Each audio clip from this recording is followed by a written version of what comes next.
ನಾಳೆ ಬುಧವಾರ ಮಾಘ ಮಾಸದ ಕೃಷ್ಣ ಪಕ್ಷದ ವಿಜಯ ಏಕಾದಶಿಯನ್ನು ಆಚರಿಸಲಾಗುತ್ತದೆ.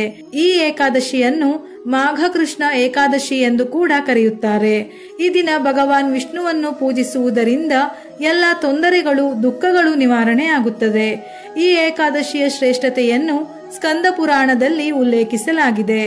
ವಿಜಯ ಏಕಾದಶಿಯನ್ನು ಶ್ರದ್ಧಾ ಭಕ್ತಿಯಿಂದ ಆಚರಿಸಿದರೆ ಮಾಡಿದ ಪಾಪಗಳಿಗೆ ಸಂಬಂಧಿಸಿದ ಎಲ್ಲ ಅಪರಾಧಗಳನ್ನು ನಿವಾರಣೆ ಮಾಡಿ ವಿಜಯವನ್ನು ಸಾಧಿಸಲು ಸಹಾಯ ಮಾಡುತ್ತದೆ. ತ್ರೇತಾಯುಗದಲ್ಲಿ ರಾವಣನು ಸೀತಾಮಾತೆಯನ್ನು ಅಪಹರಿಸಿದಾಗ ಶ್ರೀರಾಮನು ಸೀತಾಮಾತೆಯನ್ನು ಕರೆತರಲು ಲಂಕೆಗೆ ಹೋಗಲು ಸಮುದ್ರ ತೀರವನ್ನು ತಲುಪುತ್ತಾನೆ. ರಾಮನು ಸಮುದ್ರ ದೇವರನ್ನು ದಾರಿ ಮಾಡಿಕೊಡುವಂತೆ ಪ್ರಾರ್ಥಿಸಿದನು. ಆದರೆ ಸಮುದ್ರ ದೇವನು ಶ್ರೀರಾಮನಿಗೆ ಲಂಕೆಗೆ ಹೋಗಲು ದಾರಿಯನ್ನು ನೀಡಲಿಲ್ಲ. ಒಬ್ಬ ಋಷಿಯ ಆದೇಶದ ಮೇರೆಗೆ ವಿಜಯ ಏಕಾದಶಿಯ ಉಪವಾಸವನ್ನು ಶ್ರೀರಾಮನು ಮೊದಲ ಬಾರಿ ವಿಧಿವಿಧಾನಗಳ ಮೂಲಕ ಶಾಸ್ತ್ರೋಕ್ತವಾಗಿ ಮಾಡಿದನಂತೆ.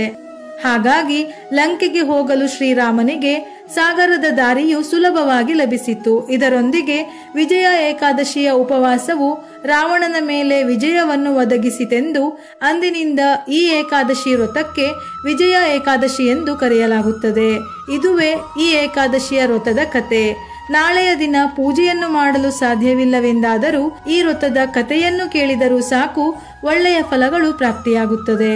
ಏಕಾದಶಿ ತಿಥಿ ಸಮಯವು ಮಾರ್ಚ್ 6 ಬುಧವಾರ ಬೆಳಿಗ್ಗೆ 6:30 ಆರಂಭವಾಗಿ ಮಾರ್ಚ್ 7 ಗುರುವಾರ ಬೆಳಗಿನ ಜಾವ 4:13 ಮುಕ್ತಾಯವಾಗುತ್ತದೆ.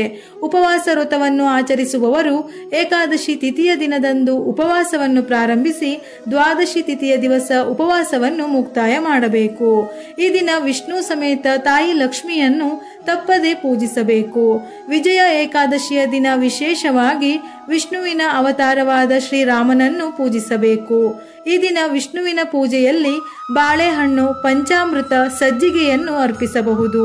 ಪೂಜೆಗೆ ಹಳದಿ ಹೂವುಗಳನ್ನು ಅರ್ಪಿಸಿದರೆ ತುಂಬಾ ಒಳ್ಳೆಯದು. ವಿಷ್ಣು ಸಹಸ್ರನಾಮ ಪಠಿಸುವುದು ಅಥವಾ ಕೇಳುವುದು ಶುಭ ಮತ್ತು ಫಲಪ್ರದ. ಇದರಿಂದ ಸಂತೋಷ ಮತ್ತು ಸಮೃದ್ಧಿ ವೃದ್ಧಿಯಾಗುತ್ತದೆ. ಈ ದಿನ ದಂಪತಿಗಳಿಬ್ಬರು ಏಕಾದಶಿಯ ವ್ರತವನ್ನು ಆಚರಿಸಿ ಅಶ್ವತ್ಥ ಮರದ ಬೇರಿಗೆ ಹಾಲನ್ನು ಅರ್ಪಿಸಿ ಯಾವುದಾದರೂ ಸಿಹಿಯನ್ನು ನೈವೇದ್ಯಕ್ಕೆ ಇಟ್ಟು ಪೂಜೆ ಮಾಡಿ ಪ್ರದಕ್ಷಿಣೆ ಹಾಕಿದರೆ ಯೋಗ್ಯ ಸಂತಾನ ಪ್ರಾಪ್ತಿಯಾಗುತ್ತದೆ ಎನ್ನುವ ನಂಬಿಕೆ. ಸಂಜೆ ದೇವರ ಮನೆ ಮತ್ತು ತುಳಸಿ ಗಿಡದ ಬಳಿ 2 ತುಪ್ಪದ ದೀಪಗಳನ್ನು ತಪ್ಪದೆ ಹಚ್ಚಬೇಕು. ಲಕ್ಷ್ಮಿಯ ಪ್ರತಿರೂಪವಾಗಿರುವ ಮುತ್ತೈದೆಯರ ಆಶೀರ್ವಾದ ಪಡೆದುಕೊಂಡರೆ ತುಂಬಾ ಒಳ್ಳೆಯದು. ಈ ದಿನ ವಿಷ್ಣುವಿಗೆ ಸಂಬಂಧಪಟ್ಟಂತಹ ಶ್ಲೋಕ, ಮಂತ್ರಗಳನ್ನು ಪಠಿಸಬೇಕು.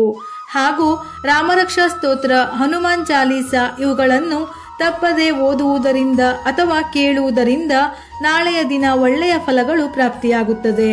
ಇಲ್ಲವಾದರೆ ಓಂ ನಮೋ ಭಗವತೆ ವಾಸುದೇವಾಯ, ಓಂ ಸೀತಾಪತೆಯೇ ರಾಮ ರಾಮಾಯ ನಮಃ ಈ 2 ಮಂತ್ರಗಳನ್ನು 21 ಬಾರಿ ಅಥವಾ 108 ಬಾರಿ ಜಪಿಸಬಹುದು. ಈ ದಿನ ವಿಷ್ಣು ಅಥವಾ ಶ್ರೀರಾಮನಿಗೆ ಸಂಬಂಧಪಟ್ಟಂತಹ ದೇಗುಲಗಳಿಗೆ ಹೋಗಿ ತುಪ್ಪದ ದೀಪವನ್ನು ಹಚ್ಚಿ ಪ್ರದಕ್ಷಿಣೆಯನ್ನು ಹಾಕಿ ನಿಮ್ಮ ಕೈಲಾದ ಸಣ್ಣ ಪುಟ್ಟ ಸೇವೆಯನ್ನು ಮಾಡಿ. ಇದರಿಂದ ವಿಷ್ಣು ಸಮೇತ ಲಕ್ಷ್ಮಿಯ ಅನುಗ್ರಹ, ಶ್ರೀರಾಮನ ಆಶೀರ್ವಾದದಿಂದ ಎಲ್ಲವೂ ಶುಭವಾಗುತ್ತದೆ. ವಿಡಿಯೋ ಇಷ್ಟ ಆಗಿದ್ದಲ್ಲಿ ಮರೆಯದೆ ಲೈಕ್ ಮಾಡಿ, ನಮ್ಮ ಚಾನೆಲ್ ಅನ್ನು ಸಬ್ಸ್ಕ್ರೈಬ್ ಮಾಡಿ. ಉಪಯುಕ್ತ ಮಾಹಿತಿಯೊಂದಿಗೆ ಮತ್ತೆ ಭೇಟಿಯಾಗೋಣ.